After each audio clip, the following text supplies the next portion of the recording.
Y'all know what it is. It's the Find the Boxer game. Purchase a box for a chance at winning $500. One of 54 boxes has the missing boxer inside. Purchase your box or boxes by Cash Apping $ usual 50/50.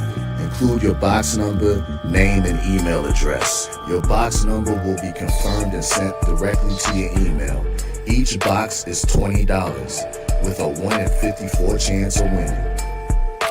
Remaining proceeds will go directly to the LDBC meet and greet in Las Vegas. Shout out to the LDBC, and remember, it's a usual suspect day.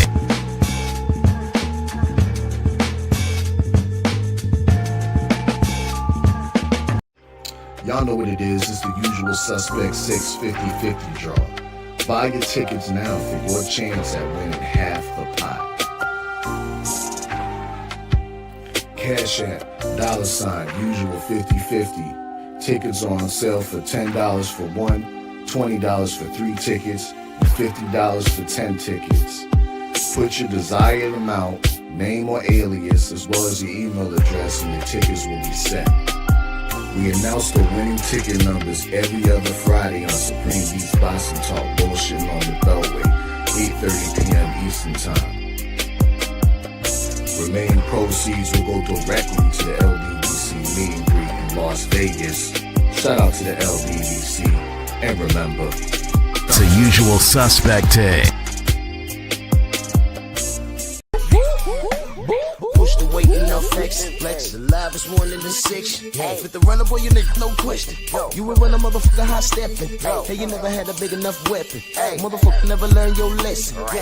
I'm a 88 pack nigga. I'm a 88 pack nigga. I mean, day walker, drink blood, fangs out, full moon. Motherfucker change like a hoe. I'm just a nigga from the hood trying to stack a little cheddar for the money.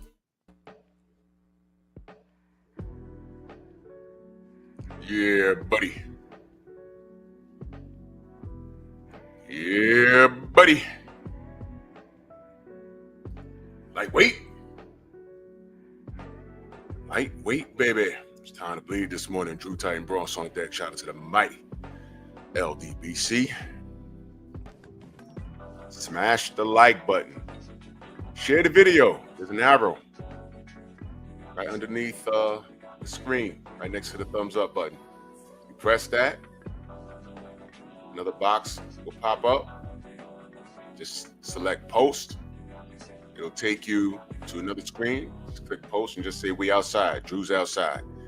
And then come right back to the live stream. Takes you a couple of seconds. We are our own algorithm. Do not leave it up to Google. Do not leave it up to YouTube. Don't leave it up to anybody. We are our own algorithm. They're not going to give you notifications. What they will do is when you turn on your phone or turn on your computer, you start scrolling, you start seeing people that you don't even subscribe to. You see 500 of their videos from like last year. Like they want you to listen to their crap. Yeah, I think Errol Spencer's an alien. 20 views. It's like, yo, I click not interested on this. Yeah, that's what they want you. Errol Spencer's a drunk. 10 views from 3 years ago. They want you to look at that. Yeah. So shout out to Miguel. ¡Ay, Miguel! ¡Miguel! You know what time it is, Miguel? Miguel.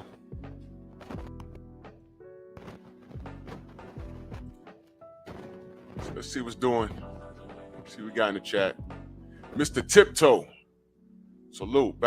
Dow Big G. G McCall. Mark Hairston. Mac of the South. My brother Derek J. Stormy B, man. The Sensei's in the building. Ratchet since 91. Tony C. Antonio MMA. Kawhi Elliott. Dal Anderson. Kondo, my brother. Salute. PGH Big Dog. Mind of Monta Musa. Salute. King Bonnie. Antonio MMA. Woke. Mr. Shelton in the building. Rashad Livingston. Jarrell Freeman. Freedom's March. Salute. Delano. T-Dog. Stephen X in the building. Jeff Spark, always supporting. Salute to you, good brother. Dill Spoolie, what's going on? Kamara in the building. Salute. True Boxing Night. Arb Jones, Darius Gillett, 88 Sports Talk. Salute.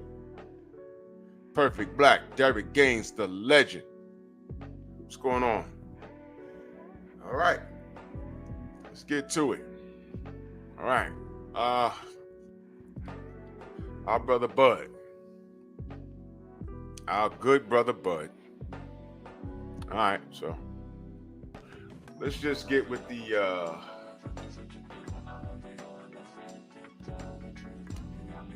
let's just get this out the way. Terrence Bud Crawford is pound for pound the best boxer in the world. All right? I have no problem saying that.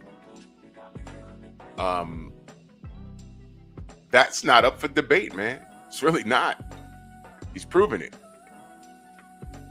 He's proven it. There it is. He's the best in the world until he loses. At this current juncture, let me tell you. Let me tell you what I'd like to see from Terrence Crawford. Because this is my disclaimer, because, you know, every now and again, when I talk about somebody's favorite fighter, somebody pops up and they want to argue something I said. Let me just get this out the way. What I'd like to see Bud do, go up to 68, whoop Canelo's ass, and leave. That's it. I'm good. I'm good with Bud. Okay? That's what I'd like to see. I believe he's going to whoop Canelo ass. There, I said that. He's going to do it. I know a lot of people don't believe it. I think he's going to do it. He's going to beat Canelo ass, bro. Y'all going to think it's close for all about 2 or 3 rounds, and then something going to happen. You're going to be like, what's going on? And I'm going to be like, I told you. That's what I'd like to see from Bud, okay? And after Canelo, there'll be no need. Listen to what I'm saying. There will be no need to go back down to 54. It's wishful thinking. I know the Charlos are back. I know that. To me, it looks sexy on paper.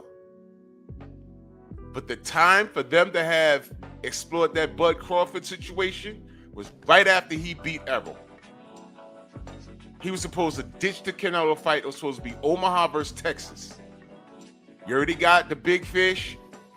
Go get the twins. Well, Maul was having issues. Well, go get twin Mel.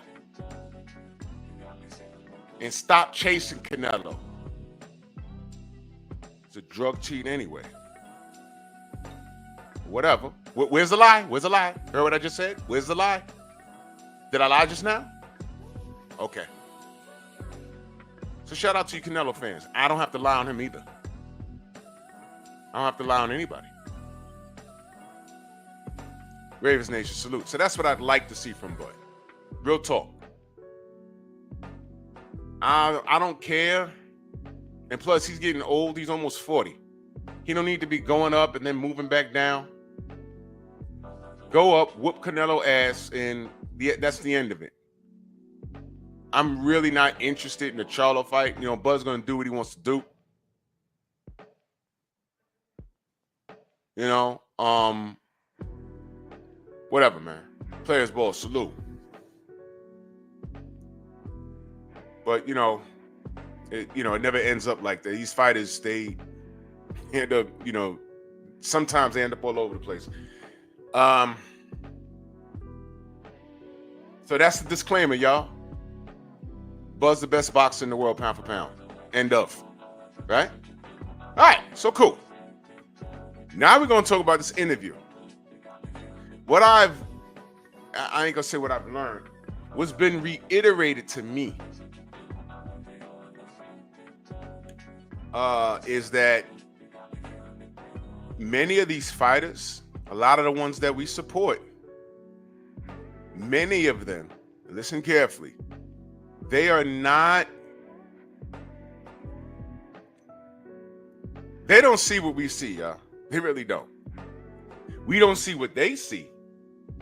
Business aspect, a lot of the things we don't know. Some of us do, most of us don't. One more time.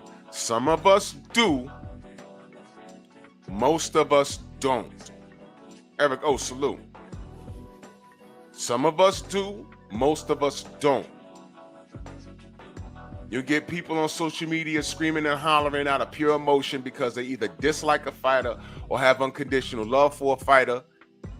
Some of them are just rabid animals foaming at the mouth. Some of them are a little more articulate, and they may sound and appear to know what they're talking about, but they don't. Some cats, I don't know, they might excel in business somewhere, so they can relate their line of work to the business of boxing, which you can make a case in some cases, but they don't know what's going on in reference to these two fighters. So you could assume, don't mean you're right.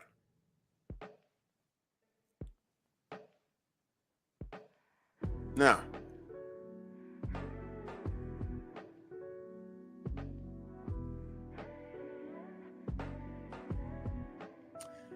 I'm reading your comment, Ravens Nation. We're going to address it.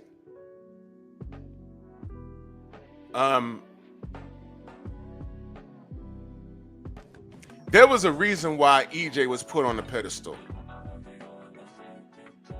There was a reason why. Because he earned it. EJ, when he said, I'm going to clean up my side of the street, he did just that. And that's why when we discuss what Bud said on the show, and shout out to what is this? Pound for pound with Kamaru and Henry. Kamaru Usman from UFC. Salute to him. And Henry, not too familiar with him, but salute to him too. I think he used to do hot boxing with Mike Tyson. But salute to him. Both of those guys are fighters. Salute to them. Salute to them. I'm subscribed to them. Wait, no, I'm not. Now I am. I just subscribed to them. Salute to them. Rod Neal, salute. EJ earned every stripe he had gotten. He did. He really did.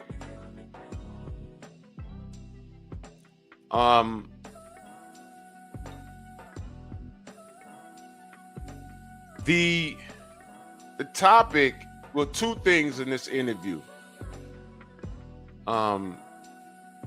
Some things I agree with. What he said about Errol, it kind of blew my mind. You know why? Some people will look at him and say, look, I agree with Bud. There's a lot of there's still Errol haters out here, and I don't understand it. Because y'all do realize y'all pretty much, Coach Amber, salute. Y'all do realize y'all won this debate. I don't know what the malice is about, but okay. If you hate Errol forever, that's fine. I can't change that. But do y'all know if boxing stopped right now, for whatever reason, if it stopped, do you know Errol Spence has a better resume than Bud Crawford? We're not talking about, who won that fight, because it was completely one-sided. Yeah, it was. But if you say, man, we got to put guys in the Hall of Fame in 2 years, and you hold up Bud's resume, and you hold up Errol's resume, Errol's is better.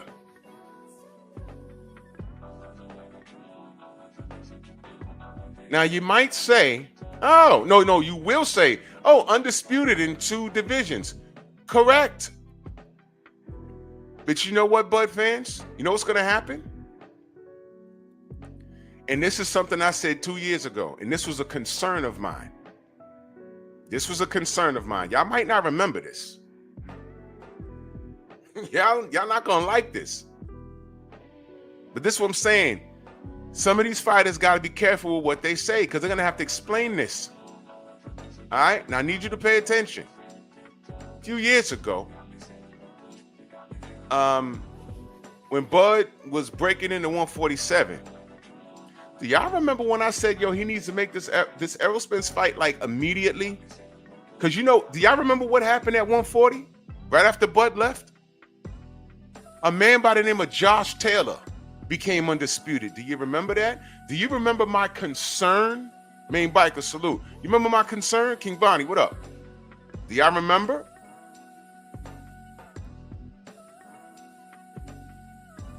Y'all remember my concern? Or do you have short-term memory? I put up a video called Josh Taylor, Position of Power. And I actually had some people from Scotland commenting in that comment section, Main Event Mark, salute, saying, oh, I usually give you trouble, Drew, but you're giving my guy from my country credit. And my response to him was, no need to troll. I don't even know why you're doing that. I'm talking boxing. I don't know what you're talking about. I'm a black channel, and I'm telling the truth about people I didn't like, which was, you know, Fury and Hearn and Keenahan. Back then when they were doing dirt. So of course, this white dude from across the pond comes to my channel and thinks that I'm just a black racist. No. Because again, tell me when I lie on these dudes. Brother Reef, salute. People lied on Errol. People lie on Deontay.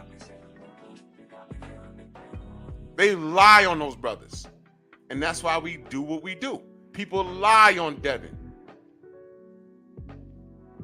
I don't have to lie on those guys that I speak on. I don't have to lie on Bud. In that video, I said, look, Josh Taylor, Position of Power. You can go to my channel and put it in. My concern was, first of all, I shouted out Josh Taylor. He could scrap. He just won undisputed. You can't tell him nothing. But you know what my concern was? I said, man, his path to undisputed at 140 was a bit more difficult than Bud's was. Look it up. Look it up. And that was a concern of mine. Do you know why? I said, damn. My concern is that dude could go to 147 right now and go to Errol and be like, yo, can we make this fight? He had all 4 belts. He could have went straight to Errol and said, yo, let's do this. And what if Errol said yes? He jumped the line.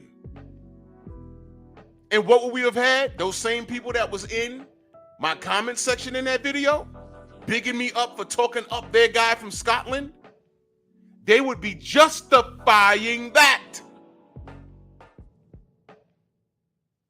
Oh, Josh deserves it over Bud. Brother Lamar, salute. He deserves it over Bud because he had a harder way to go, knowing that we wanted Bud versus Errol. But if that dude decided to jump the line, the world of boxing would have supported it. Why? Why do you think I'm saying that? Why do you think they would have supported Josh Taylor if he wanted to smash the gas on Errol Spence?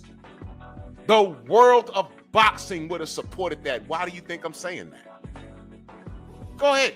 Put it in the chat. Why do you think I'm saying that? Go ahead.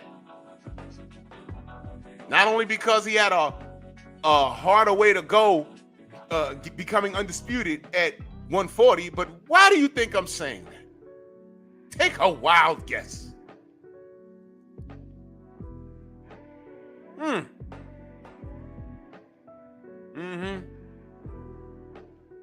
Yeah, you know why. You mother effing know why.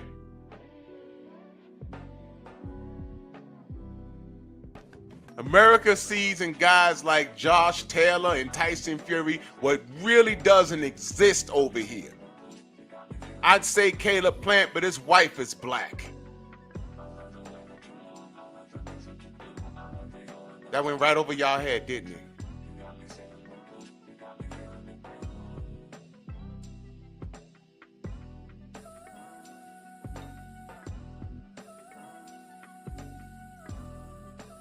Caleb Plant been invited to the cookout. What you talking about? Shogun, what up? And that was my concern in that video. I wasn't cutting down Josh Taylor. I was giving him credit, but I'm like, yo, look, the boxing world, phenomenal Mexican salute. Gio James, Bronx on deck. I said the boxing world, I already know what they're gonna do. If he even says Errol's name, they're running with it. And I said, Bud gotta make this happen, man. Please.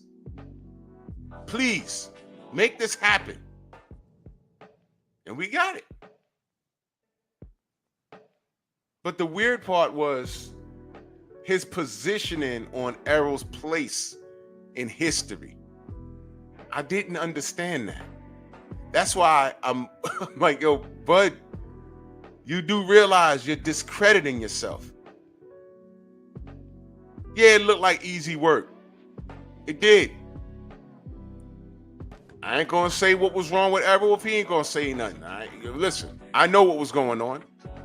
But I ain't gonna say nothing if he ain't gonna say nothing. So it is what it is. It happened. It happened. Whatever.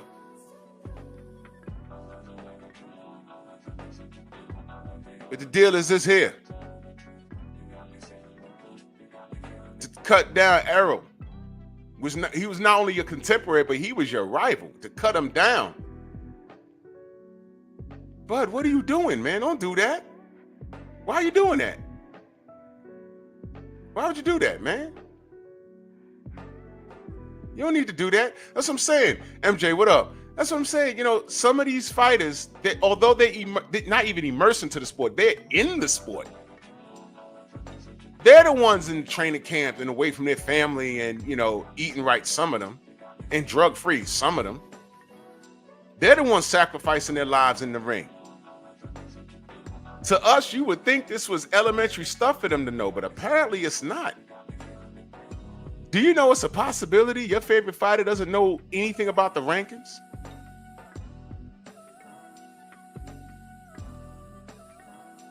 You know what I'm saying? That's nerd stuff for us to know. So as I'm listening to this, I'm like, huh? Why would he? Okay. So I'm gonna play. Fair use. I'm gonna play some parts of what he said, and I just want y'all to hear it. Hear it yourself. Fair use. And then you get in there. That shit easy to It was easy to love. Right. So it's that turns it, that belief. It's like, oh yeah. I knew I said I was gonna do that, and oh, it's happening right now. But going to the Spence fight, you know, I said everything that was gonna happen. I know I was low key. Years. I ain't gonna hold you. You know what? We had talked about it. I was tight. Years before it happened, right. from what they was gonna say after I beat him, Team from Spence, what I was gonna way. do. Of course. He had his pom poms for That's me and Spence. my dog ain't. It's okay. All right, cool. Cinnamon Savage, salute. Yeah. Yeah, he said that. He said all that. He said all that. It's cool. It's cool. It's okay. That's because me and my facts, and I'm gonna keep it 100. I'm a Spence fan. I'm right. Like people always thought like they thought I didn't like him and all that. I'm a Spence fan. No, like when we the build up, I'm like, man, respectful. hey, let me get your autograph. You know what I mean? Because I watched you come up. I'm older than you, but I watched you, rooted for you when you. All right. Let me address something.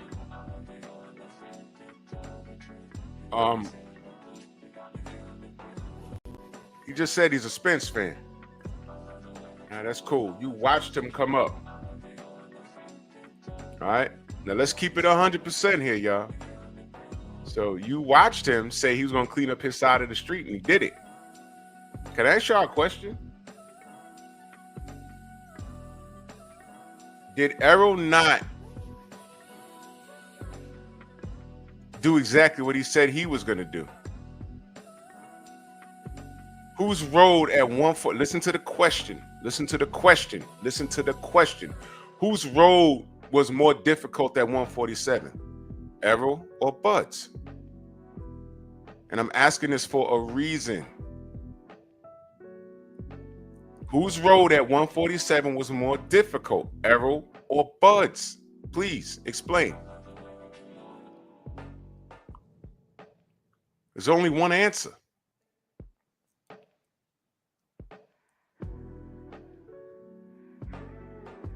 There's only one answer. He just told you that he was a fan of Errol. I watched you come up. Those are Bud's words. It's not mine. So what are you a fan of? It's not like you're a fan of a guy that took the easy route. It's not like you're a fan of the guy that didn't fight his contemporary. It's not like you're a fan of the guy that wasn't trying to unify the division. You was a fan of him for a reason. Correct? His words, not mine. Which is why what he says later on is confusing. How are you a fan of somebody and then have an issue with them getting into the Hall of Fame? Huh? What does that say about you, bud? Y'all do know this is the Fury Wilder argument. Remix, right? Wilder ain't this. He can't sell out Alabama. He can't do this. All he got is a right hand and that and this and that and this and that. Fury beats him.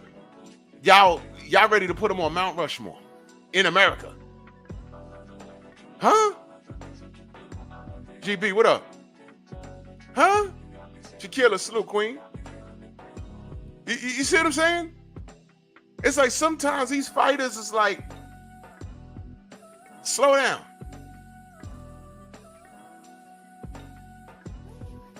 It's like they need PR. For those of you that don't know what PR means, it's public relations. Before you speak, you got to consult with someone that can dissect it so you don't say the wrong thing and it can't be interpreted. Beezy, what up? D free, what up? You see what I'm saying? You please understand. This isn't to drag Bud this morning. I'm telling you how I view this. Y'all remember I did the live when he did the Instagram live talking about his Al Heyman interview? And I said, man, he shouldn't have did this because it sounded messed up. When you get in trouble or you gotta sue somebody or somebody's suing you, do you go into a court of law and defend yourself? You could be right. You're like, nope, this didn't happen. This mofo lying 100%. But if he walk in there with the new dream team that got OJ off or whatever, and you going in there by yourself, you're going to get buried. And you could be right. You're going to get buried. And when he stood on that couch, he sat there and started talking about the Al Heyman conversation. I said, look, man, he don't need to be doing this. Only Bud fans stood there and say, yeah. I'm like, man, you guys are so stupid. He don't need to be doing this. Be quiet, man. Look, let me dumb it down for you. Y'all watch Law and Order? Y'all seen all these court shows when they got the guy in there and he's getting drilled by the cops and, oh, I didn't do it. And the lawyer comes in, stop talking, don't say anything. Is he under arrest? No, you come with me. You see it in movies. It goes down like that in real life. I've seen it. Trying to get dude to talking, just when he's about to say something, here come the lawyer. Whoa. Don't say nothing else. I've seen dudes be guilty and get off because of one mistake. You don't cross the T or dot an I correctly, they getting off. DS, what up?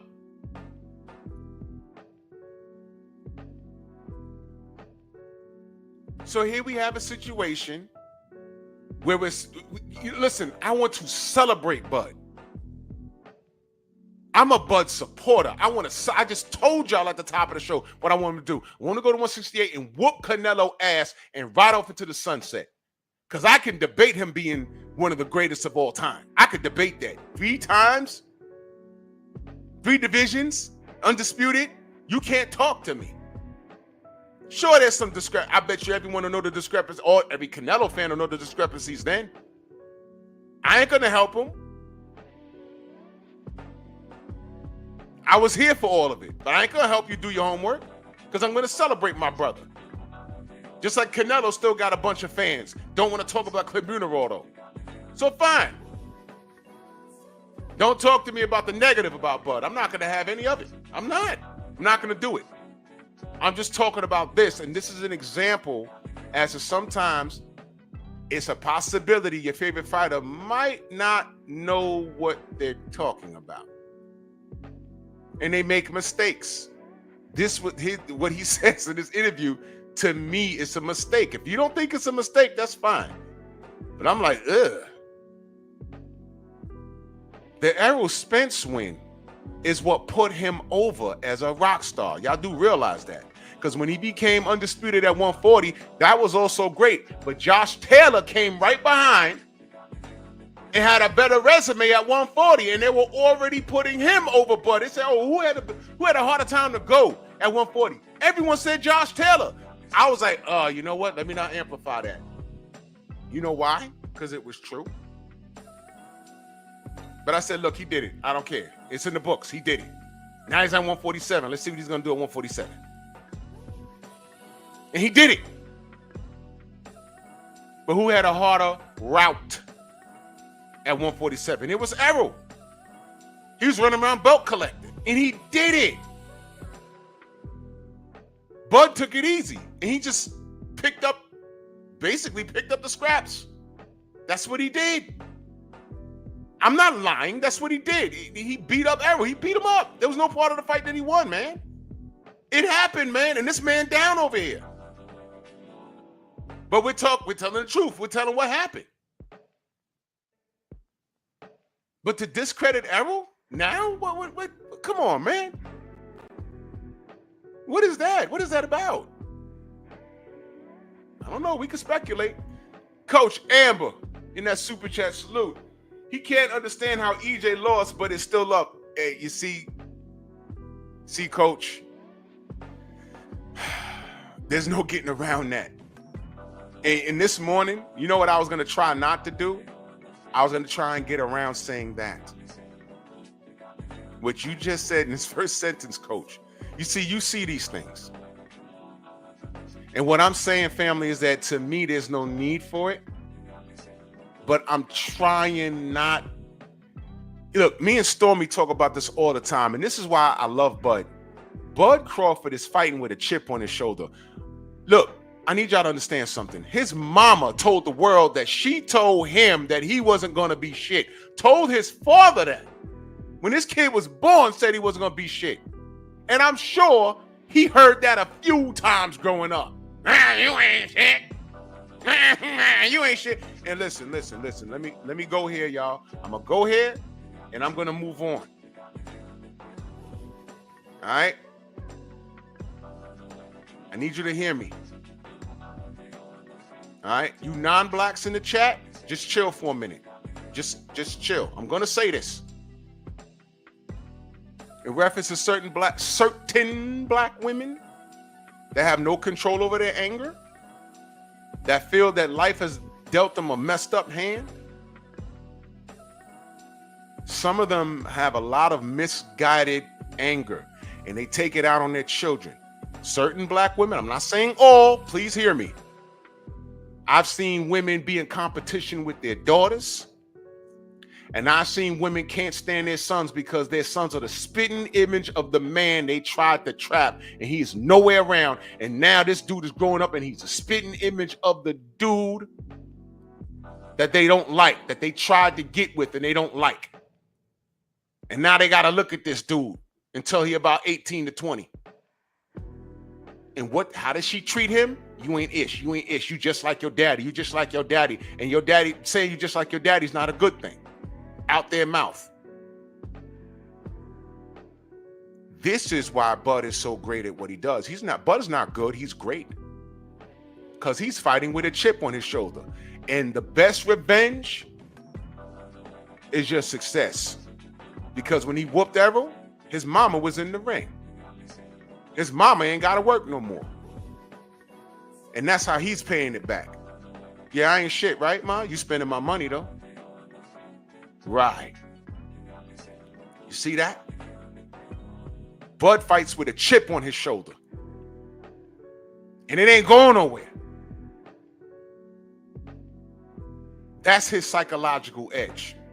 You see what I mean? How do you beat a guy like that? How? He hasn't lost yet. See what I mean? But what Coach said in his first sentence. Tim Bradley. For some reason, he thought that when he beat Manny Pacquiao, he would get all this love and affection, and some of his fans, the Filipino fans, would respect him. And, oh, yeah, okay, yeah, you beat our guy, respect. Nope. He got death threats. He was attacked racially. They talked about his wife and his kids because his kids are mixed, right? I think his kids are mixed, right? And it messed him up mentally so bad, he went and fought Ruslan Provodnikov in the stupidest fight I've ever seen that man fight in my life. It was so stupid that he was talking slow for months after that. I'm like, why is he even fighting like this? You see the difference? And he couldn't understand why he didn't get the love and he got all that hate. Well, with this interview, that's the first thing I thought. I said, my God, say it ain't so. Say it ain't so. Errol didn't lose not one fan. Everyone was just waiting for Errol to come back. Because you know why? A lot of people say, man, that couldn't have been Errol in that ring that night. You don't figure how to fight in one night. Bud is nice, but nigga, I was there. When we left the building, when we left the T-Mobile, Omaha was like, I didn't know that was going to be. Niggas was saying, was Errol high? Was he high? Was he drunk? That was too easy. What? I said, hey, man, I ain't got nothing to say. I ain't got nothing to say. If Errol ain't going to say anything, I ain't going to say anything. It's over. Okay. I see him when he come back. Coach Amber goes on to say it's because he knows if he would have lost, Bud fans would have turned on him. Hey, man. Look. Great Bob Ray, salute. Look, man.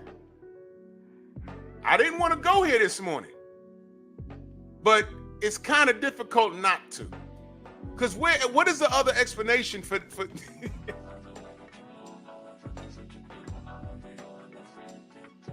Don't, I'm telling you, man.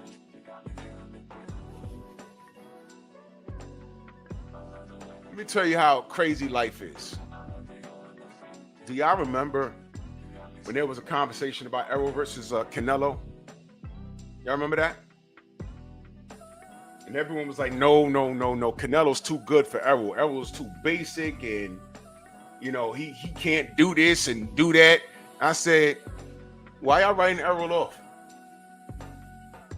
Why y'all writing Errol off?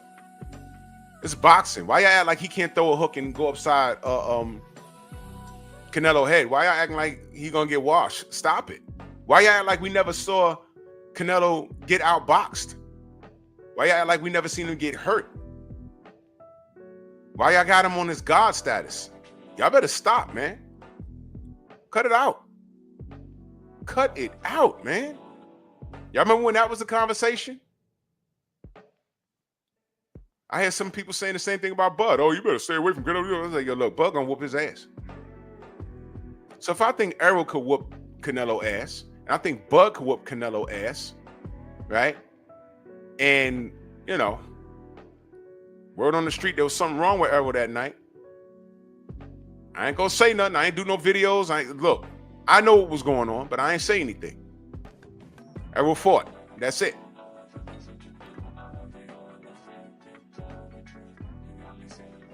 What are the odds of them fighting again? Let's say Bud go up and whoop Canelo ass. Right? Y'all already say that Errol's big. Can't make 47. right? What if they meet? What if there's no belts involved, but they meet? Last fight, Errol's last fight, or Blood's last fight out. It's a rematch against Errol. It's possible. A healthy Errol. How does that play out? I don't know. I'm saying I don't know. But I'm also saying stranger things have happened. Sometimes you don't get a rematch right away. Sometimes they take a couple of years.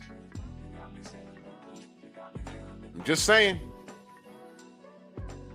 I'm not writing anybody off. Darius Gillard, salute. And that super chat, he says, what bothers me about that so-called prediction is, why didn't you take the fight sooner if you knew we was going to make excuses? He was the one saying he'll fight EJ or nothing. I'll fight EJ for nothing and re-sign with Bob. I remember all of that, brother.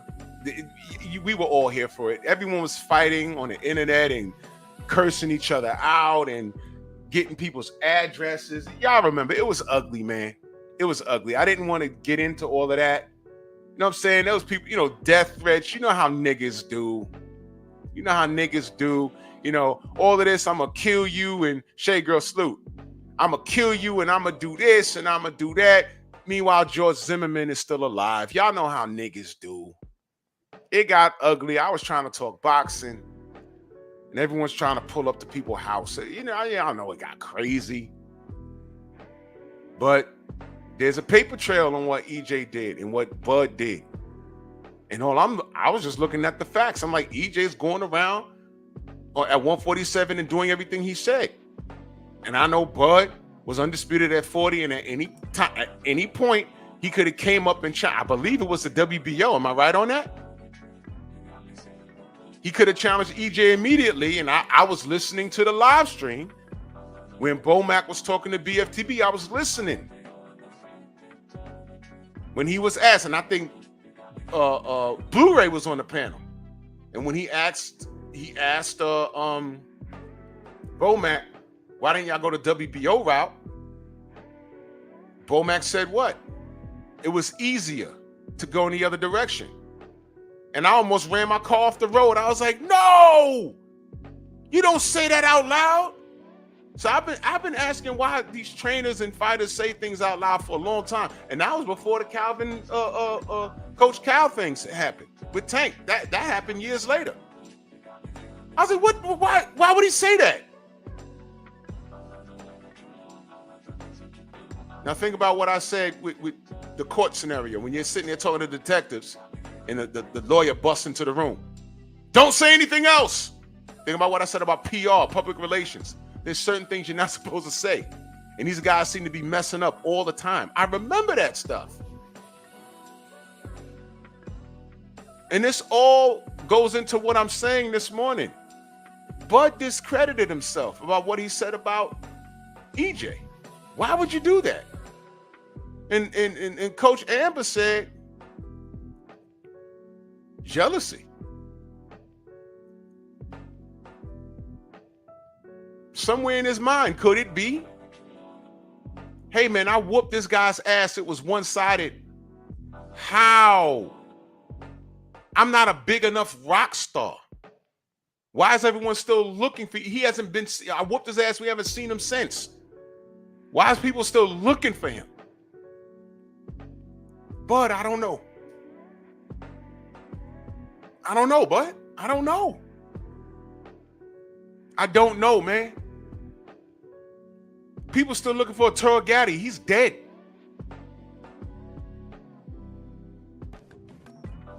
He's dead. They made a Gaddy list. Didn't Jim Lampley make the Gaddy list? Remember that HBO show he had? And he had something called the Gaddy list on it? If I'm a pro fighter, I don't want to be anywhere near that list. What does that mean to be on an Turo Gaddy list? What? Don't put me there. What does that mean? How many punches I could block with my face? What does that mean?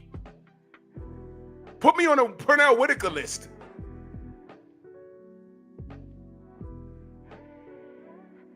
Put me on a Roy Jones left hook list. Don't put me on no Gaddy list. You know what that meant? What excites him. But what excites those guys? Blood, guts, cut eyes in 2-year careers. But you excited them. I'll have none of it. But this business is exactly what we told you it was, which is why all I wanted was for these brothers to fight and break bread and get it out the way. That's all I wanted, man. It was Bud that was standoffish, and Errol's the one that made the fight, Bud. Why are you talking like this, brother? Did Errol not make the fight?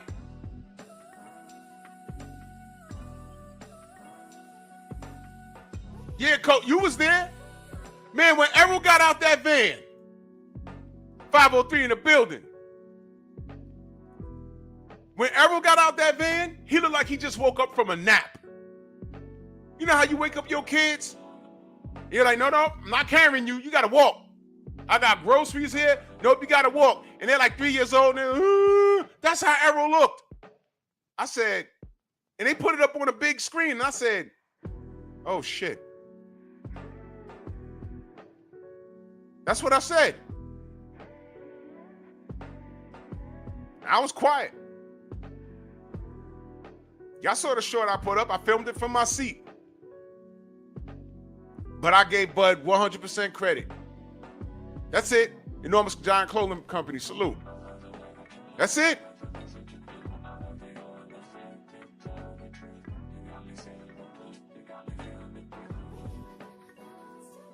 Now the 86 in that super chat always supporting salute. He said salute Drew and salute to the mighty LDBC. Remember the Strong House for 3 months, man. Salute to you, good brother. I appreciate you guys. Thank you so much. And Banks, what up? Tay. Salute. Jose, what's going on? This is I talk a lot about self-inflicted wounds, man. I talk a lot about that. Let's see what else the brother had to say. And this isn't hatred. I'm just saying sometimes these athletes need to be saved from themselves because they say things and, you know, you got to address it. He was in the amateurs when you was in the Olympics. Now, if you forgot, if you just pulled up, he just said he was an Errol Spence fan. Why would you be a fan? Because he did all the heavy lifting. Y'all remember that? Now we back to that. He did all the heavy lifting, man. All that, bro. You know what I mean? Like, you came when I fought in Dallas and Arlington. You was there watching me fight. You know what I mean? It's okay to say you a fan. Right. You know what I mean? Oh, it's okay. Like, I was a fan of Spence. Like, I'm still a fan. I hope he do well and things like that. But, like, once it got to the point where I moved up in weight, and I'm in the same weight as Spence, it's just like, oh man, you ain't fighting nobody. You this, you that, you this, you that. So now they trying to blemish my accomplishment. And there you go. And there you go. Everything I just said, he's still salty about that. But let me ask y'all a question. Everything I just said, remember I said he had a chip on his shoulder? He just confirmed.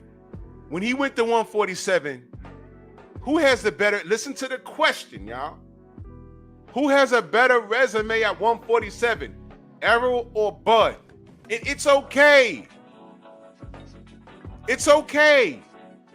But Errol has the better resume at 147 when he said, I'm going to clean up my side of the street. And then I'm going to spin the block and come get you. He did that.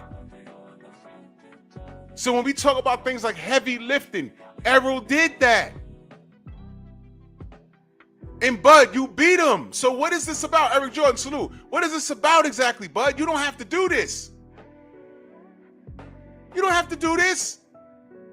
Because again, when you was undisputed at 140, you could have fought Errol immediately and you didn't do it. Why? Because apparently the money wasn't right. Prince, what up? And apparently the money wasn't right. And the talk with Al Heyman, you wasn't feeling it. But you know what? Through all of that, who made this fight? Al Heyman didn't do it. Bob Arum didn't do it. Errol did it against the better judgment. of Al Heyman, bro. He did it. You dapped him up. There was no malice. Y'all wasn't pushing each other at the goddamn weigh-ins. And here's why this is deflating, because you know what, man? Bud, you won, brother. You won. You won. The fight happened because of Errol, brother. You said that. To discredit Errol's accomplishments at 147 is to discredit your position in the Hall of Fame. Why would you do that? Do you know everybody at heavyweight that wants to make their case for being in the Hall of Fame? And I'm talking about the Titty Fury. You guys have discredited Deontay Wilder, and more on that tomorrow. You discredited him so much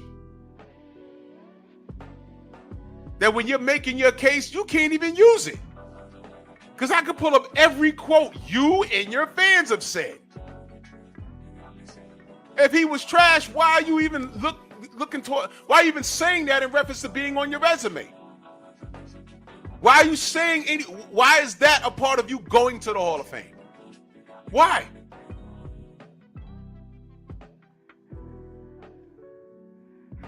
Why?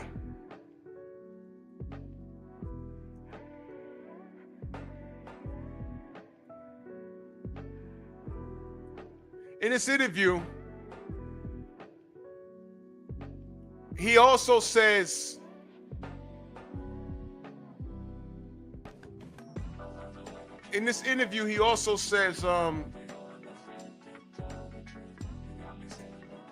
what did he say? I'm sorry, I was reading something in the chat. I'm sorry. Blue collar guy, salute. He also said something about Kell Brook. He basically discredited Errol's win against Kell Brook. He said, yeah, you know, he broke his eye, but his eye was already broken. And I said, God damn, bud, you sound like these dudes in the chat. Golovkin broke one eye. It healed up. He fights Errol. Errol broke the other eye.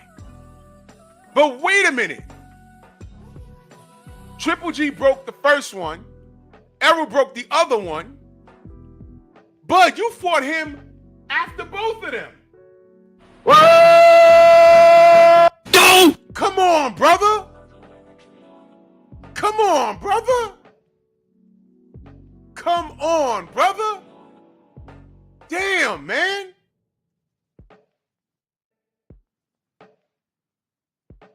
Damn. In fact, let me say this. Off of that alone, Kell Brook might have a better resume than Bud. Hear me out. He had no business fighting Triple G, but he fought him. Broke his eye socket, fought him, but he lost. He fought Errol, fought him, lost. Fought Bud, lost. But those are three Hall of Famers. I don't like the idea of Triple G going to the Hall of Fame, but whatever. He's going. Y'all, he's going to go. He's going to be there. You know why? Because he got Canelo on his resume 3 times. And last I checked, accomplishments do get you into the Hall of Fame, but they do factor in resume. Win or lose. So I'm looking at Kell Brook's resume. I'm like, well, I see Errol there. I see a win against Sean Porter. I see Bud there. I see Gennady Golovkin there. Hey, man. Look at that. Look at that.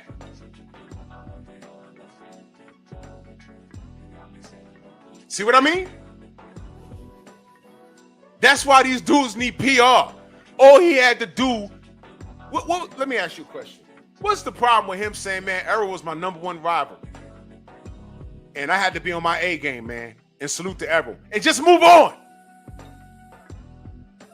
That's it, man. Coach Amber, you are not lying. I heard the same thing. I heard the exact same thing.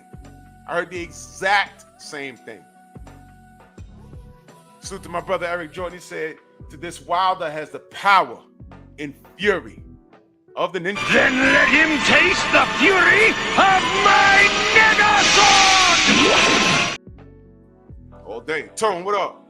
Shower, salute my queen. Real spell, salute.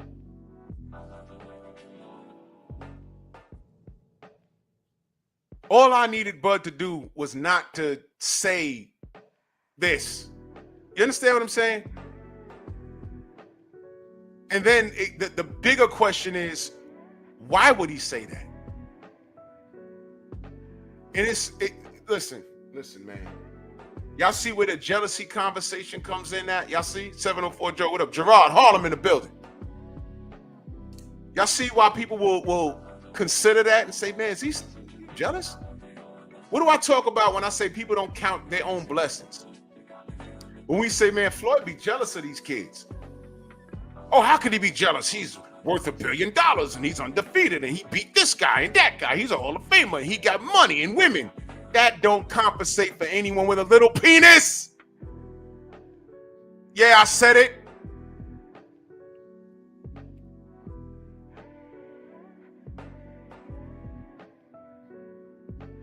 I promise you, I could walk into the same party as Floyd Mayweather.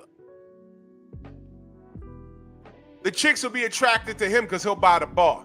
But when they're done drinking up his liquor and getting his phone number, and I'm standing across there with a fitted shirt on, all 6'2", 220 of me, on the way out, they be like, we want to see you tonight.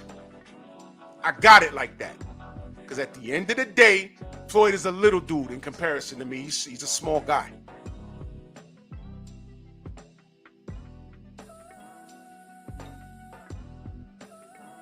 Y'all saw the video when AJ and Floyd Mayweather was signing autographs in the UK, and those cats was going right up to Anthony Joshua, and Floyd was just standing there, and Floyd was supposed to be the bigger rock star. Rico, what up?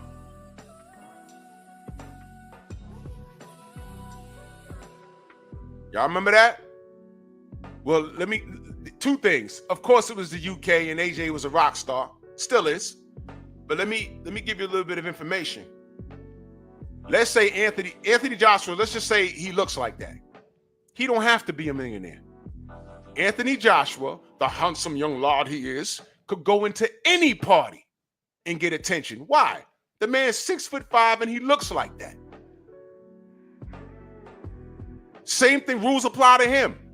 Floyd will buy up the bar, chicks will drink up his liquor, but at the end of the day, if they want their shit knocked out, they're going to AJ. Women are attracted to power. They'll trick on little Floyd, but when they want to get roughed up and to get their spine knocked out of alignment, they're gonna go to the bigger dudes. That's just yo. Do y'all understand? That's just the animal kingdom. Y'all get that? Andrew 100, salute. Do y'all understand that? Women want to be protected. They want to feel protected. You understand?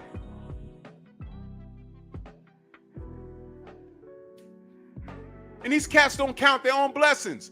Bud, you're blessed. You're the best fighter in the world. Basically, what I'm saying is, this was hate, man. And I don't understand it. You don't need to do that. This is different from, this is more than him just not knowing. I know I said earlier, some of these athletes don't know, rankings and certain things. They don't know what we know because we sit around and we just do this all day. Well, some of us do. But this threw me for a loop. I was like, why is he saying that? Why is he saying that? What's happening here? He didn't need to say that. And it sounds, here's the word, y'all. It sounds spiteful. Here's why. I just told y'all, Errol Spence made this fight. Al Heyman told Bud, I'm not letting anyone near that fight. I believe him.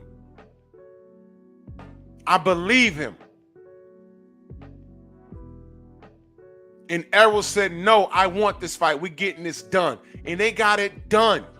And I saluted both of them. I told Bomac, I didn't care about the money. I'm glad that the brothers got it done. I told Bo Mac to his face. I'm glad the brothers got it done. There was no ugly stuff. There wasn't no mama talking and my hood and this is for the hood. It was none of that ignorant shit. They got it done, and I appreciate them. And Bud won, period. Period. And now you're discrediting Errol's space in history where your space in history has everything to do with him. That's spiteful, man. And this is why people look at him strange. And I swear to God, I don't like having this conversation.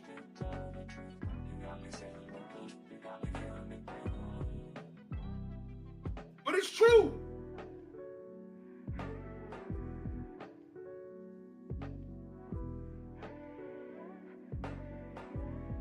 It's true.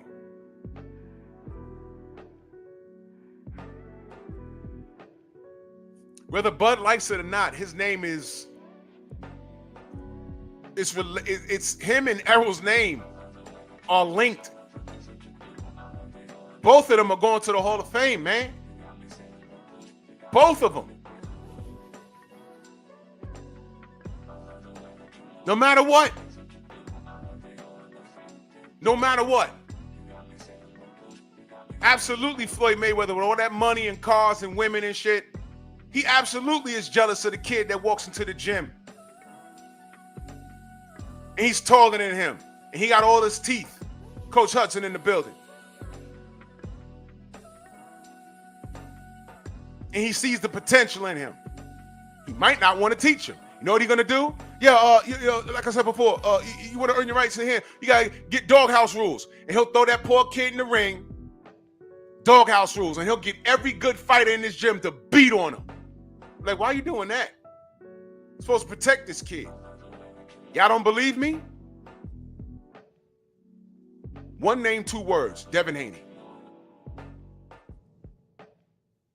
Uh-oh. Uh-oh.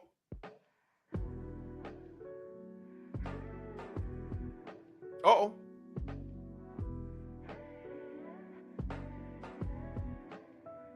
Y'all don't know about Hakeem Rahman's boys that sued Floyd? I think they were suing him or tried to sue him. I never followed up with that.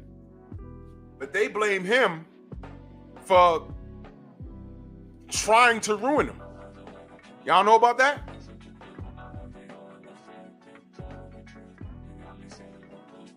He said, yo, they had us in doghouse rules. We didn't sign up for that. You can get hurt. Y'all know what that is? You fight, there's no rounds. You fight until someone quit. You know, quit. Devin Tank, quit.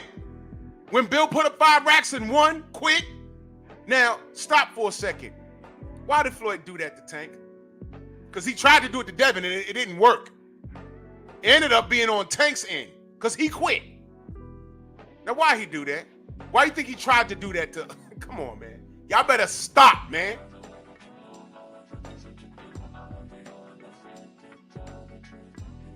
Let me bring it down a notch. Right here on YouTube, you got channels that say they got over 100,000 subs. Why would those big ass channels hate on little old me?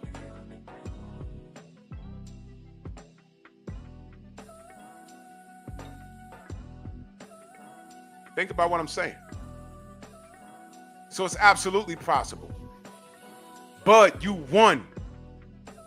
But you wouldn't even fought Errol. If Errol didn't want to fight you, check this out. If Errol didn't want to fight Bud, he wouldn't have fought him. And the fan base is such that everyone would have blamed Bud for it anyway. Bud didn't have the audience on his side. He didn't. And guess what? Errol was the one actually out here getting shit done at 47, man. Bud, you got the Sean Porter after Errol. You got the Sean Porter after Kell Brook. Steve L, salute. You got the Kell Brook after everybody, man. Errol's the one that put you in this position of power. Gary Payton to Sean Kemp. He assisted you. Stockton to Malone. He assisted you. Why would you get on here and do this?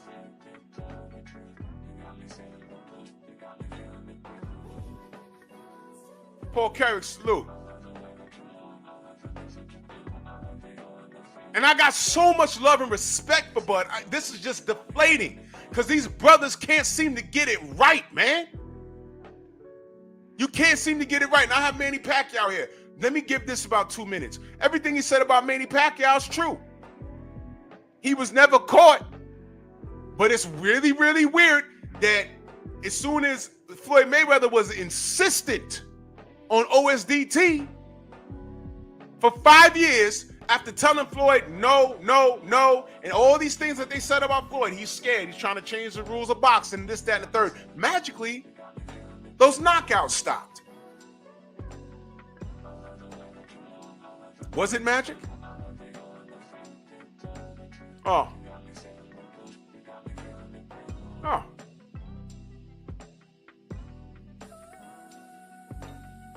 And mind you, Bud said that, but we've been saying that for over a decade. Wait, whoa. OSDT. Why is he not taking it? It's simple. Do y'all remember? You know what was crazy? Do you remember the excuses for Manny Pacquiao not taking the OSDT? Do you remember? Manny's scared of the sight of his own blood. It's a condition. I'm like, do you see the people that he beats up? Y'all remember how David Diaz's face looked? He made him look like Frankenstein, the unfinished product. Because once upon a time, he was beating the shit out of people so bad, they were looking like meatloaf. But he don't like the sight of blood. No. It's the sight of his own blood. What? It got bizarre. I said, look, man. Oh, he wants to drain Manny. Like literally suck the blood out of him before the fight. Look, it's Olympic style. It's not even a lot of blood. Hold up your fingernail. It's that much blood. That much blood that they're testing. What are you talking about? Blood testing and urine test. What are you talking about, man? He refused it. What are we talking about? But you know what I saw? I saw the knockout stop. And I remember Manny Pacquiao stipulations. You want OSDT? Fine. We have a list of demands. Y'all ready for this? Because I remember them. I was here for all of it. Manny wanted his own ring size. He wanted a smaller ring because they thought Floyd was going to run around the ring. He wanted his choice in ring size. Floyd said, okay. He wanted his choice in glove size. He wanted a smaller glove. Floyd said, okay. He wanted a $10 million penalty for every pound Floyd came in overweight, because when he came out of that little retirement versus Juan Manuel Marquez, he couldn't make the weight, so he paid Marquez. So the consensus was that Floyd couldn't make the weight, so they wanted $10 million for every pound he came in overweight, and they wanted a catch weight of 145. Did y'all know that? And Floyd said, okay. And that's where the $10 million every time they came in overweight. They wanted, for every pound he came in overweight, they wanted $10 million, right? They wanted to drain him like how they drained Miguel Cotto when he was a champion, WBO champion, whatever Bob orders. He was a WBO welterweight champion, and he had to fight at a catch weight at 145 on fight night. That's why he lost that fight. And when 50 Cent and Floyd offered Manny Pacquiao the $40 million up front, y'all remember that? The $20 million. He said we could wire you $20 million up front.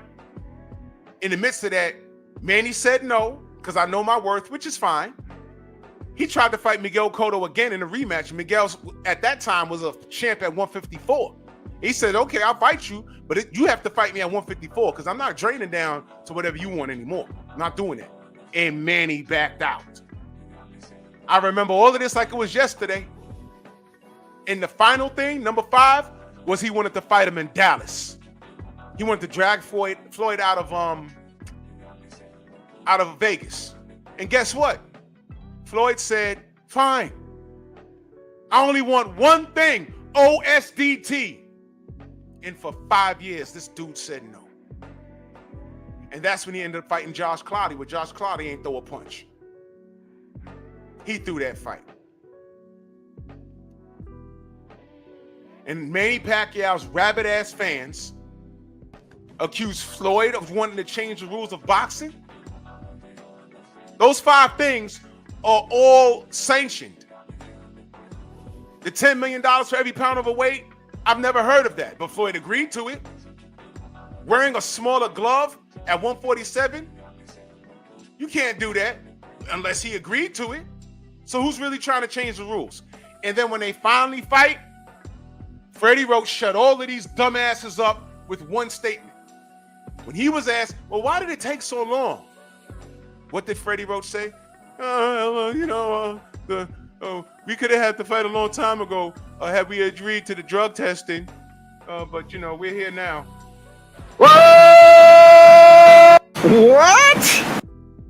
And I'm online banging the keyboard like, where are all the Pac-Tards now? He just said what we've been saying for 5 years. All he had to do was agree. All you gotta do is say yes. Manny's scared of needles. He got tattoos. You remember that? He's scared of needles. He got tattoos. What? It was bizarre, and hence the term Pac-Tards. Salute to Nonito. He was the first one running around doing it. But the racist Filipino fans, they didn't say that. I said, look, Nonito's doing it. What's your problem? They act like they didn't hear me. All of a sudden, they couldn't read me typing that in the chats, in the comment sections, because there was no live streams back then. I said, I know y'all see me. Nonito Donaire from the Philippines is doing this. What's up with Manny Pacquiao? Nobody said, no one addressed me. I said, I thought so. Thank you. You see, ladies and gentlemen, sometimes you really don't have to say anything. They were calling us all kinds of flomos, which was code for nigga. And we're trying to change the rules because we are cheaters and everything. No, we're just superior at what we do. We're great at everything that we do. That's fine. And then in one comment, Freddie Roach said what we've been saying for 5 goddamn years. The fight would have been happened if we had agreed to the drug testing. Boom. There it is. Floyd never ducked. They didn't want to do the drug testing. Thank you. And by the way, where the Pac-Tards now? Vanished, right? Thank you. See what I mean? They all go away. Like the American Anthony Joshua fans, they're gone. The American Tyson Fury fans, they're gone. They're all gone. Where are they? The Pac-Tards, they're gone. Where are they? Thank you. Time reveals all truth, don't it? Yes, sir. But back to Bud. Just to boost him up. And I'm like, dude, you're not going to do that. Because I can retire right now and be in the Hall of Fame. He couldn't. And that right there. How? He was unified, brother. What you mean? There are a bunch of people in the Hall of Fame that were not undisputed, man.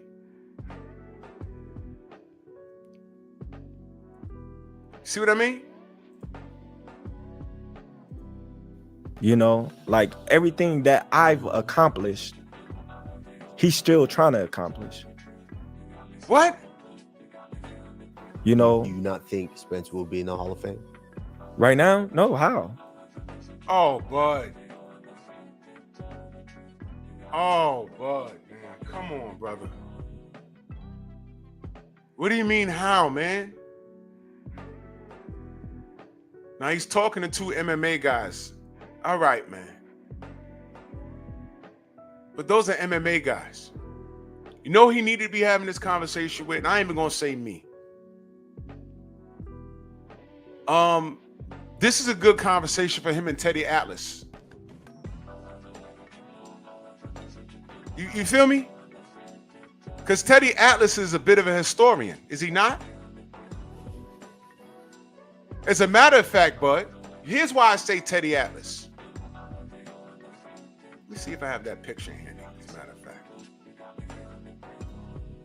See if I can find it. I might not. Let me see.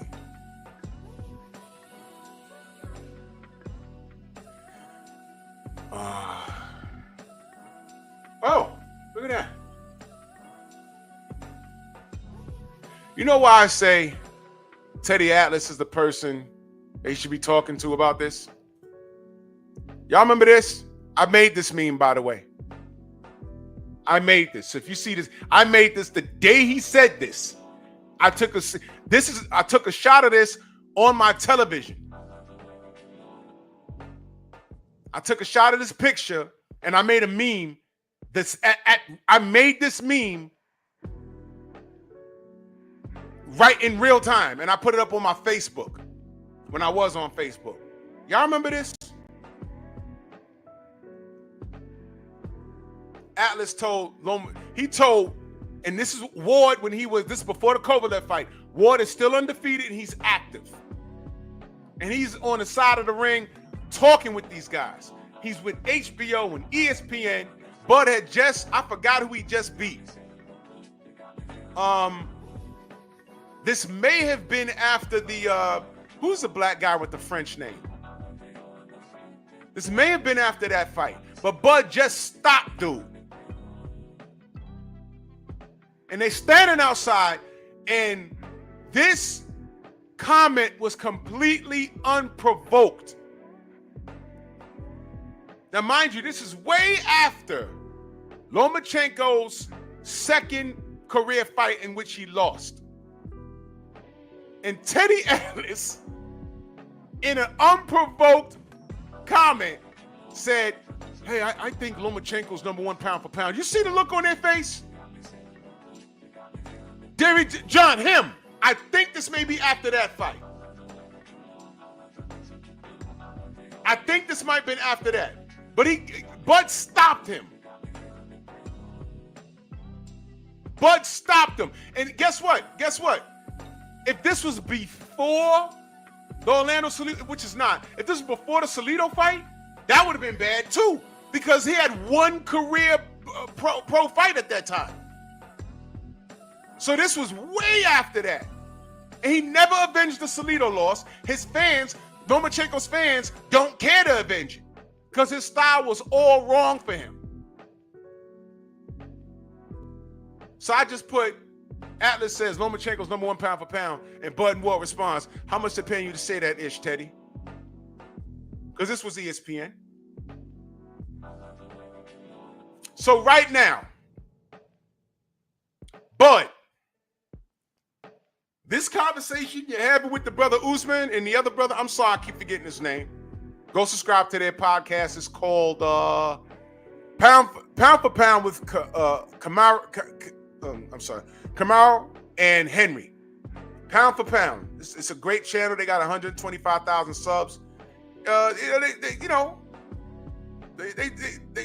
talk about the combat. Support them. They talk about the combat arts. Support them.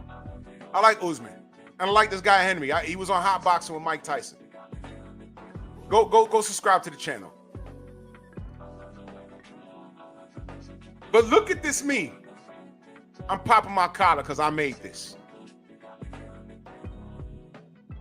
Go talk to Teddy Atlas and see what he says about what you're saying right now. Right now. Thank you, Main Biker. I'm over here breaking their names up. Damn. But go to Teddy Atlas and see what he says. Please do so.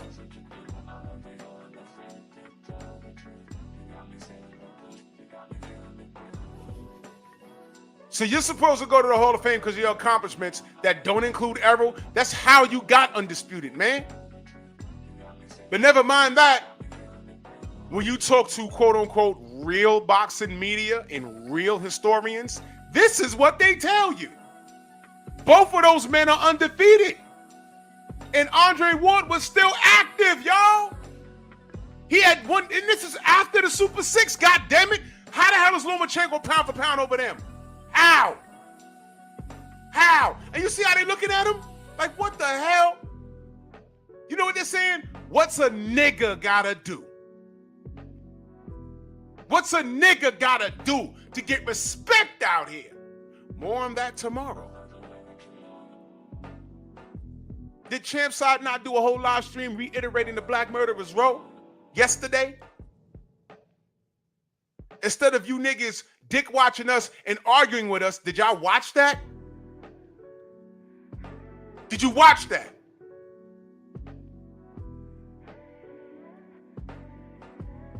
Yeah, coach, you know, Henry, like I said, those are MMA guys. Those are MMA guys. They don't know boxing. And apparently some of the boxers don't know boxing. And if I like to have thought that Bud knew better than this shit. Teddy Atlas told these two men, and again, Andre Ward already won the Super 6, and he was still active. This is before the first Kovalev fight. He told those brothers straight to their face that Lomachenko was #1 pound for pound on ESPN. And by the way, let me remind you the pedestal that they hold Loma on. Give me a second. Where the hell is it? Oh, there you go. Look at that. 14-0 with 10 knockouts. Excuse me. 2 comes before 14. Where's that L? And this ain't the first time they did it. They did this to us twice. Okay? I document this stuff, man. And they left it up there. I had to get my phone, turn it on, because it was off. And I said, they leaving this up. They really, what the hell? Oh, I'm sorry, wait a minute. They did try it with Bud. Do y'all remember? Let me remind y'all, they tried it with Bud. What is this? Who did this? Did y'all catch it? What is this? Who did this? Did you get that? What is this? Who did this? One more time. What is this? Who did this? Did y'all catch that? They said Bud was unified. Can I ask y'all a question? Prior to Errol, when was Bud a unified welterweight champion? Please help me. Am I wrong on that? Somebody correct me. Please. I'm not perfect. I don't know everything. I make mistakes. Please. They tried it with Bud on ESPN. But as per Bob Arum, the amount of money I lost on Bud, I could have bought a house in Beverly fucking Hills. That's what he said about Bud. And when we looked at him and said, yo, God damn it, why is he talking about the best fighter in the world like that? What did Bud say to us? You don't know his heart. Do you remember this? Now, I don't want to resurrect shit, but again, am I lying? Am I lying? And that's when people started calling him Bud Jangles. Like, oh, word? We stand in the pocket for you and you stand in the pocket for him? Do y'all remember this?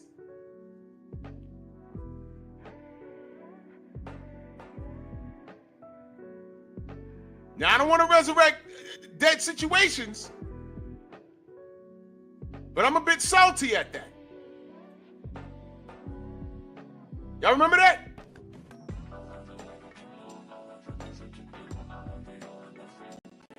All right. Okay, now.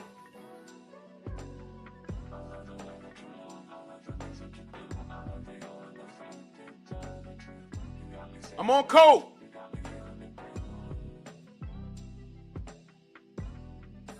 I'm on code.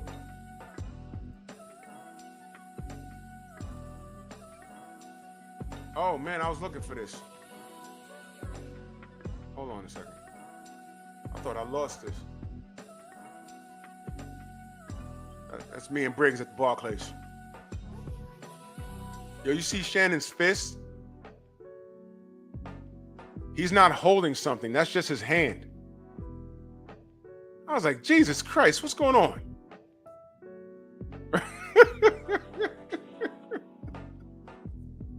That was on one of my infamous walks around the Barclays. I was looking for somebody, and he stayed in his hotel. Let's go, champ. He stayed in his hotel. He said, fuck that. I'm not coming to the Barclays. Yeah, all right. I just wanted to have a conversation, brother. I wanted to know what was wrong with you. Anyway.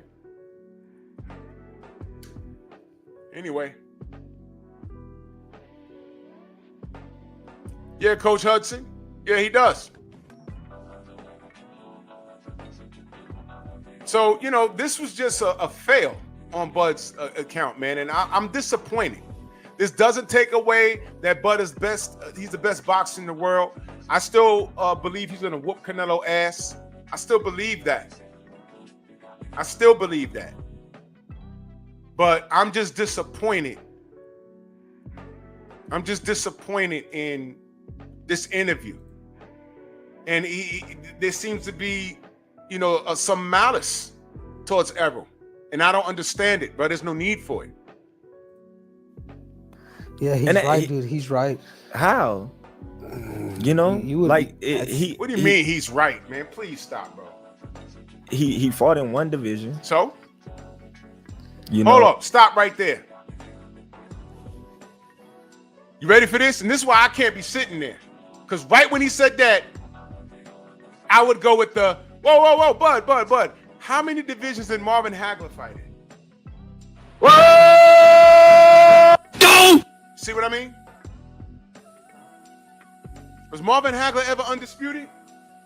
Whoa! Go! And Sugar Ray Leonard came up from welterweight and beat him.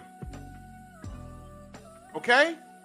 You see how easy this is? You see? You see what I mean? Come on, bro. Come on, man. Come on, Bud. Come on. Damn, man. Oh, never unified the belts. He unified. Did unify. You know. IBF. He unified. Wait, hold on. You see what Henry said? Yeah, What he said. he's right, dude. He's right. How? You know, he fought in one division. You know, never unified the belts. Look what you see what Henry said? This is what I'm saying. Some of these guys need to stop. He said he never unified the belts. He had 3 belts by the time Bud got to him. What are you talking? Oh my God. And you see, people who don't know anything will watch this and then come to our chats with those talking points. And those are the professionals, supposedly. Now, I might not be able to tell them shit about an armbar, a triangle choke, but the ins and outs of belts and who had what or whatever, please, you can't talk to me about that. And I know Teddy Atlas sat there and told Andre Ward and Bud Crawford, they told y'all niggas to your face that Loma was better than you with a second career loss, and he's running from Devin and everybody else. Y'all sat there and ate that.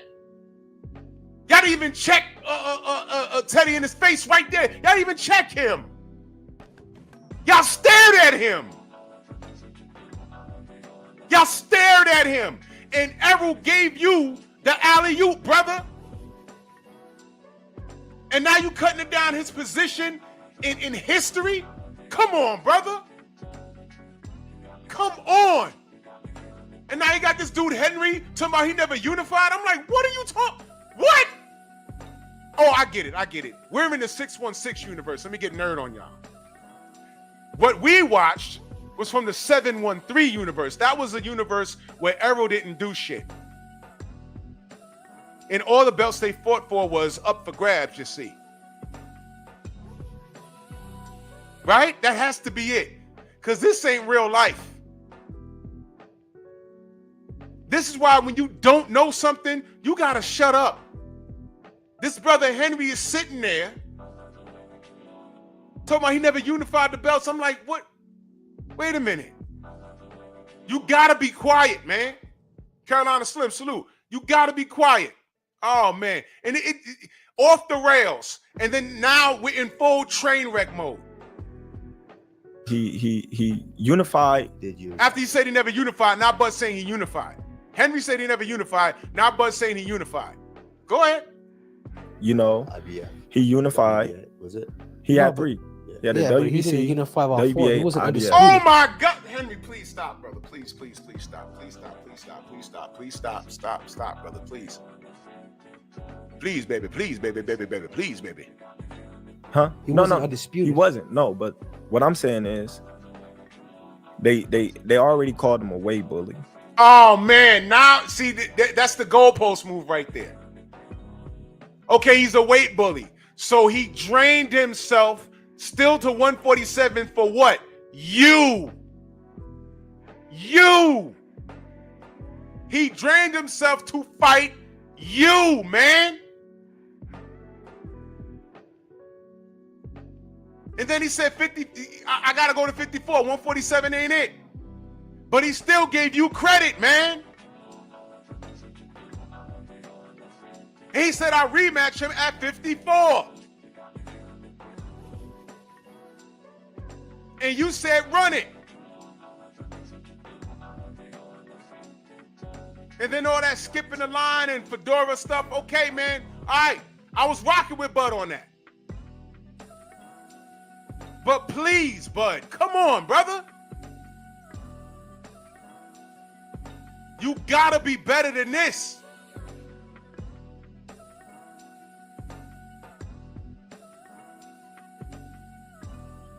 God damn, man. Now he's saying he's a weight bully? Right. He beat Kell Brook coming off of a loss, an eye injury. Here we go. You know, he beat Sean Porter. In all fairness, Stop. he had to go over there to get that. Like I said, you know what I mean? That's a good win. Like, I don't want to sound like I'm hating on him. Oh, shit. It's too late, Bud. It's too late. It's too late, bro. You talked about an eye injury. I just told Gennady Golovkin broke one eye. Errol Spence, like a year and some change later, my timeline could be fucked up, but I know it's significantly later, he broke the other eye. Because y'all remember when when people were saying, oh, well, he broke Kell Brook's eye again. I said, no, he broke the other eye. And Bud, after 2 broken eye sockets, then you fought him. And we gave you credit. We gave you credit. I can't believe these niggas, man. I can't, man. You're witnessing why we can't move forward as a community. This shit right here, bro. This right here. That's why I'm saying this is deflating, man. This is deflating. Coach Hudson, I agree. I was saying that earlier. They need PR because now he's on here just sounding uninformed. And this is not a fan talking. This is him. Not even his fans could back any of this up. Y'all need to be cringing like, oh God, Bud, stop. Can't do that. Eric Jordan, that super chat, he says, can't make this ish up. Thanks, Miguel. Hashtag Bukaki. Bukaki. ¡Ay, Miguel! ¡Miguel! Right in the face. Yeah, Shawa, and you know what? You're right. It's nothing new. This is what he does. And you see, Bud is a great fighter in the ring, bro. And I can't stand when he does this because this is unwarranted. He don't need to do this. And especially when it's done to him. Do y'all understand? That's why I put up the goddamn, listen, man. I took it down. Damn. I'll put it right back up. Listen, man. I made this meme when it happened. I never thought that it would be this instrumental today. Y'all screenshot this in reference to this thing that Bud did. Screenshot it and share it. Never forget, because Teddy Atlas represents that side of media. Never forget, after a win, Teddy Atlas still told an active Andre Ward and a Bud Crawford off of a win that Lomachenko was still number 1 pound for pound. Never forget this. And through all of this, he's on here hating on his brother, and the fight don't happen unless Errol made it happen, and he said that. Shout out to Errol for making this happen. And then you getting on here hating. Why are you doing this, man? Why? Rachel, salute. Listen to this. You know, I understand things like that, but right. I honestly don't know if he make it to the Hall of Fame with the accolades that he didn't got right now. Oh my God. You know what? God ain't got nothing to do with this.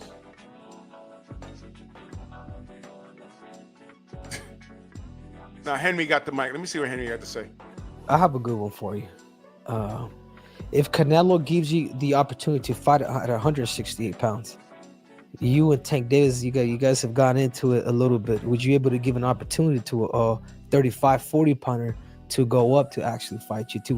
Would you be able to kind of give that back to somebody if you've been given that opportunity yourself? And what weight? 154? Would you entertain it? Let's say 47. Let's say I ain't going back down to 47. You ain't going back down. You don't want to cut the weight. I can't cut the weight. Oh shit. So they can ask about Tank coming up. He's saying, I'm not going down to 147 again. So if Tank says I can go to 154, you saying you entertain that fight, goddammit?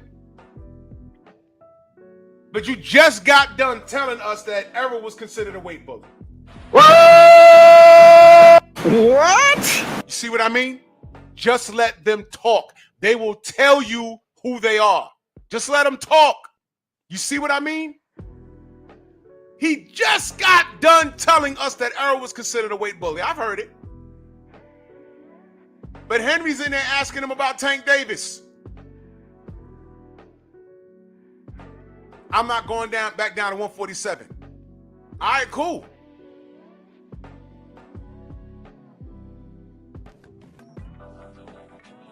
You about to fight Canelo at 168. So does that mean everybody you fought at 47 and 40, does that make you the weight bully? Or when has Bud ever missed weight? Never. So if you don't miss weight, you're not a weight bully, man.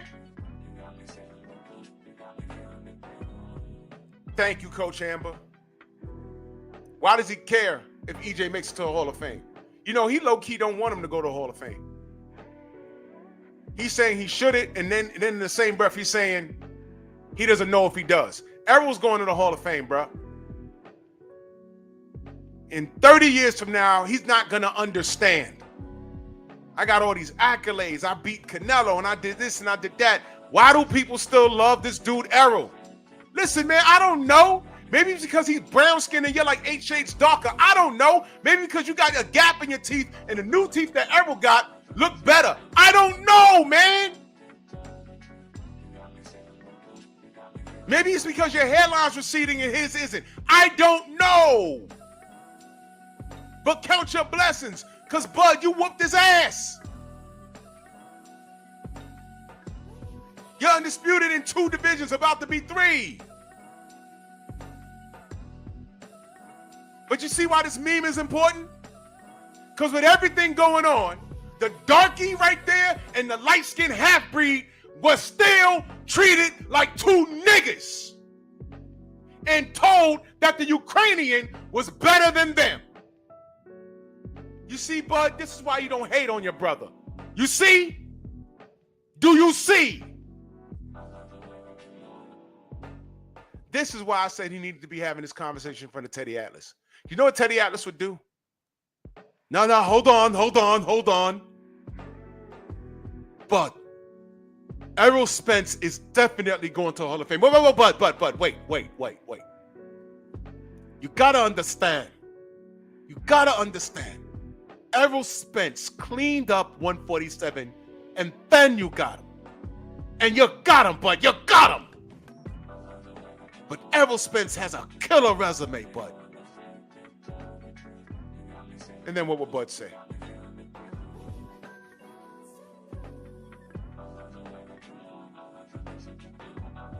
See?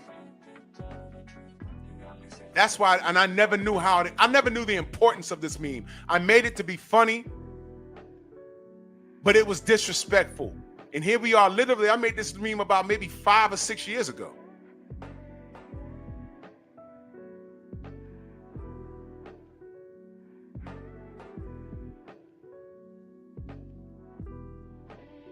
And this is how these men are treated. And no SOG, Teddy Atlas, and the rest of white media, they don't give a shit if your daddy white, man. The only person that cares about that is you. My daddy white, your mama black. That's what they care about. They care about your black ass mama. They care about that nappy hair. That's why they said, don't fight Triple G, go fight KK Kovalev. He was the last hope. And they didn't get it done. They didn't give a shit about you winning the Super 6 because Teddy stood right there and told you, unprovoked and nobody asked, that Loma was better than both of you. Straight to your fucking face. The light-skinned nigga and the darky. The dude that wants to vacate belts and they create franchise statuses. The second one for him, that guy. The guy that's holding up the 135 division right now, that guy. The guy that vacated his WBC strap for that mythical franchise status that we don't know where it went. It's gone now. The guy that sent Devin the email, but Devin opens up the email and says, what's this? What do you mean I'm champion? Oh, you're an email champion. Well, who the fuck sent him the email instead of fighting him for it? That guy. And these brothers out here really getting it done. You see, Bud, this is why you don't cut down Errol. Who gave you the alley-oop? Paul Carrick in that super chat salute. He said, R.I.M., Drew, ignorance is bliss. Hey, bro, remember.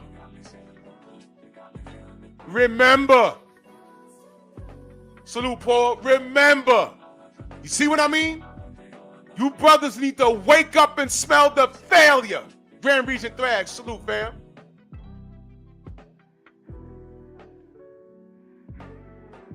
You see?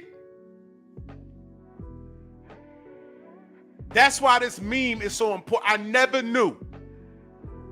So you listen to this interview that Bud did, and now look at this meme. Why are you cutting down Errol, bruh? I want y'all to understand something. If Errol never fought Bud, he'd be in the runnings for the goddamn Spence, the Spence versus Canelo fight. That'd be a reality right now. He didn't have to break bread with this nigga, but he did. And now you cutting him down. I don't understand you niggas, man. This makes me so, like I said, this is deflating because I got love for Bud, man. Damn, man. Freedom's March in that super chat. Salute, bro. But I want you guys to understand, leading up to the Errol Spence fight, this is why everyone was calling him Bud Jangles. My brother Trill Will, I think he started that. I said, that's funny. But when you listen to those lives back then, everything he was saying was correct. I said, well, this ain't got nothing to do with his skill set or lack thereof. He's perfect. But goddamn. Never forget, Bomac said, yo, we took the easy route at 147. They could have went into 147, and the first fight could have been against Errol. Bud didn't do it. And we was like, wow, just right there, make that happen. And then when he asked Bomac, he said, we took the easy route. Bomac said that, y'all. And I said, oh my God, Bo, why'd you say that? PR. Public relations. Why do you think I say all you got to do is let them talk? Y'all ever been into a courtroom?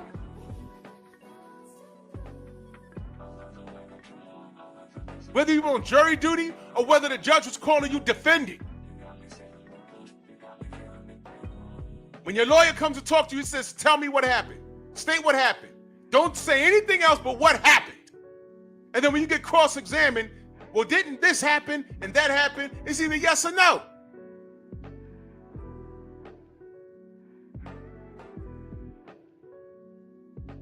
This is hard to ignore.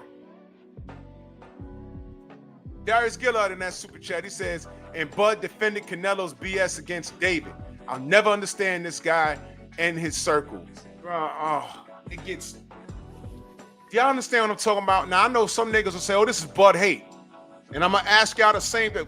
I know people going to be in the comments saying, you always hating on Bud. Look, I've been there, done that already. Let me ask you a question. When have I lied?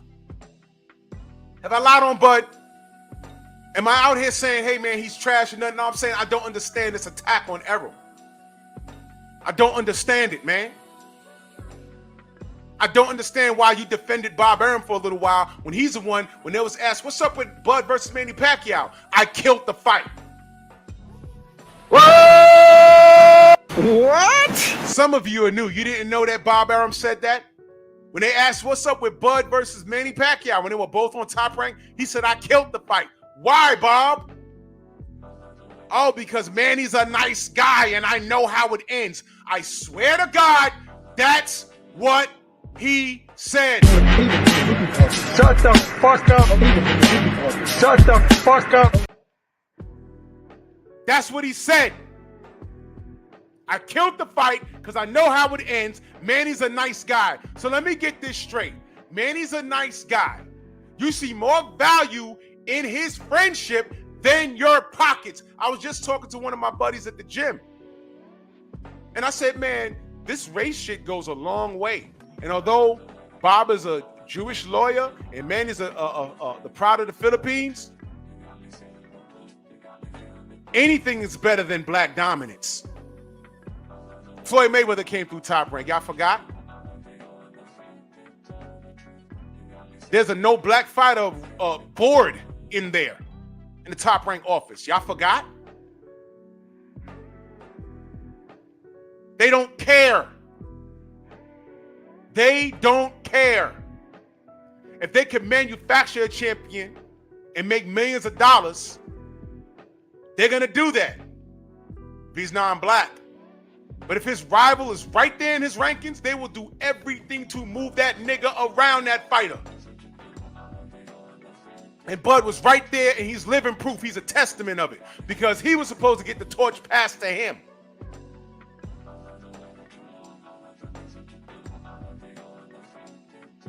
They didn't see Tim Bradley as a threat. That's why he signed the Top Rank. They said, well, he can't crack. And they didn't know that he was going to beat Manny in the first fight. They didn't know.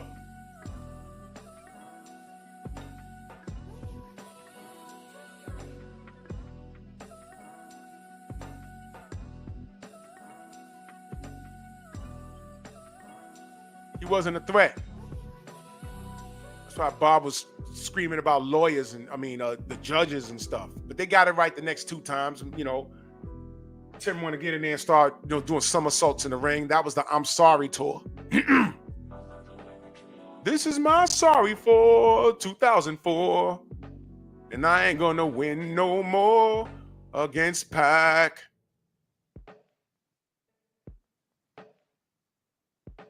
But Bud would have destroyed Manny. And he said that. The same man that prevented the passing of the torch to Bud Crawford to carry the banner at 147 at Top Rank is the same guy. He said the amount of money I could have spent, I spent on Bud, I could have bought a house in, I lost on Bud, I could have bought a house in Beverly Hills. So you can't tell me that race doesn't play. Man, please stop, bro. Stop. Stop. Let them talk. The discrepancies are right there. Bud ain't shit, but you stopped his biggest payday, and it wasn't even Errol. It was Manny. When it became Errol let you eat. Bob Arum ain't even let you eat, Bud. And you getting on here doing this shit to him. God damn it. You see? Bud fans, I don't care who you are. You can get in the comment because you ain't have the balls to say anything in the chat today. because you know a lot of shit I don't tolerate. But you know, you can comment. And my response to you is, when did I lie? Everything I said is true. Even this meme that is now officially probably 7 years old. I didn't know how instrumental this would be today, but it is. And Bud is a hater. Sorry, but not sorry. Great fighter. And I still want him to whoop Canelo's ass. But you know what? Let me tell y'all something about, y'all believe in God. Most of you do. If y'all don't believe in God, if y'all believe in a universe, whatever you call them, God, Buddha, Allah, the universe, y'all do know that the universe is 360 degrees. That's why Halley's Comet spins around the earth every 100 years, whatever the fuck it is. You understand? Yeah, Thomas, we was talking about that earlier. He sure did. You get what you put out. Now I'm rooting for Bud, and I think he has the tools to whoop Canelo's ass. But how crazy would it be if it's not that? Well, all I'm going to say is, what did he put out in the universe to make that happen? And I want y'all to think of this show. That's all I'm saying. On that note, salute to everybody in the Venmo, the Zelle, the Cash App, the Super Chat. Like the video, share the video. Go subscribe to my Patreon. I got more fire content coming up. I appreciate the support. For more unedited content, follow me on Patreon, Drew Titan, LLC.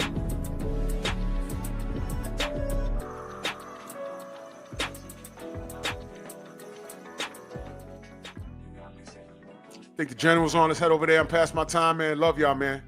Ross on deck. Move!